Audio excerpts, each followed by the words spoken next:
Um, so just this piece just about concussion. So can I just ask you, in a regular club game, what's the procedure you have to follow if someone suffers a head injury? Well, first things first, we double check if there's no C-spine or neck injury. So we want to double check that they haven't got any pain in their neck or have other sensation. Looking at the mechanism of how it happened. So obviously the first thing you see is probably a player goes down and they stay down, and then that's when you run on, and you're sort of double checking everything else and making sure you're okay to move them and there's nothing more sinister going on. And then once you're happy with that, and you're suspecting a head injury, you start to ask them sort of procedural questions. So to ask them do they know what day of the week it is? Do they know the most recent score in the game? Do they know what half it is? Do you know what day of the week? What's the day? So of course, in rugby, players want, no one wants to come off, might want to play the hero. So have you the final say on whether to come off or not in regards to head injuries? Yeah, no, it's a good question, because I've had experience in the past working with teams, especially with teams that you might have been.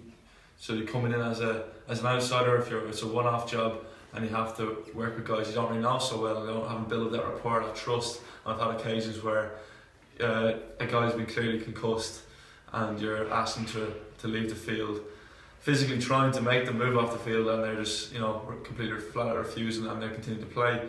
Then you have to go back to the coaches and look for their sort of input and their help in getting that player off the field, because at the end of the day, you're not going to physically be able to restrain someone, but if you can get the coach to have the final word in removing them and subbing them or something like that, then that's usually the best option. But if the match has stopped, and nowadays the referee's a lot more in tune with the need to get a player off if they are suspecting a concussion for further evaluation. So the referees are usually, if you're checking a head injury, they're usually pretty on top of the game in terms of happy or not for that player to continue. So is there still a ways to go in dealing with concussions in rugby, such as in the case of a player suffering multiple concussions in a short space of time, like the case of Ulster's Luke Marshall who had 4 and 11 months?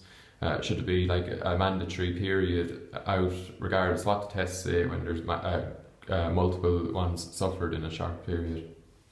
Yeah, that's a really good question. I know it's particularly relevant for younger kids. So if you're dealing with adolescents, they're more susceptible to a thing we call second impact syndrome. So that's where if you have a previous concussion and you don't fully recover from that one, then you're going to go into quite a serious state of a medical emergency and possibly death, which I believe is what happened to a young rugby player previously. Well, if you're looking at professional sports people then in kind of fully developed, is that we don't really know enough, and again I'm not a specialist in neurology or concussion, but we don't really know enough about what is the long-term consequences of repeated concussions.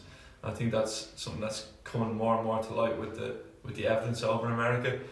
Coming like through the massive lawsuit which was only it's a really big lawsuit against the NFL for their lack of responsibility, I suppose, in terms of preventing concussions and looking after player welfare first, and making people aware of the dangers of concussion and the risk that they run of having repeated head injuries and repeated brain injuries. So I think there's definitely a lot more to come in the concussion debate, I suppose, about what's the correct way to do it. At the moment we're following the guidelines, and I think everyone is pretty aware that there's a return to play, which is a graduated return to play protocol, which is based on 24-hour progressions, and if you don't meet the next progression, if your symptoms return, you take 24 hours rest, and you go take a step back and you begin again from the original step. So I think as long as you're following those steps, I think it's mainly symptom driven, then you're usually going about it the right way. And I don't know this ins out of Luke Marshall's case, I can't really comment on that, but I presume that he's gotten the best of care and attention over in Ulster Rugby, and I presume they follow all the best protocols. But at the end of the day, there is no scan to confirm diagnosis.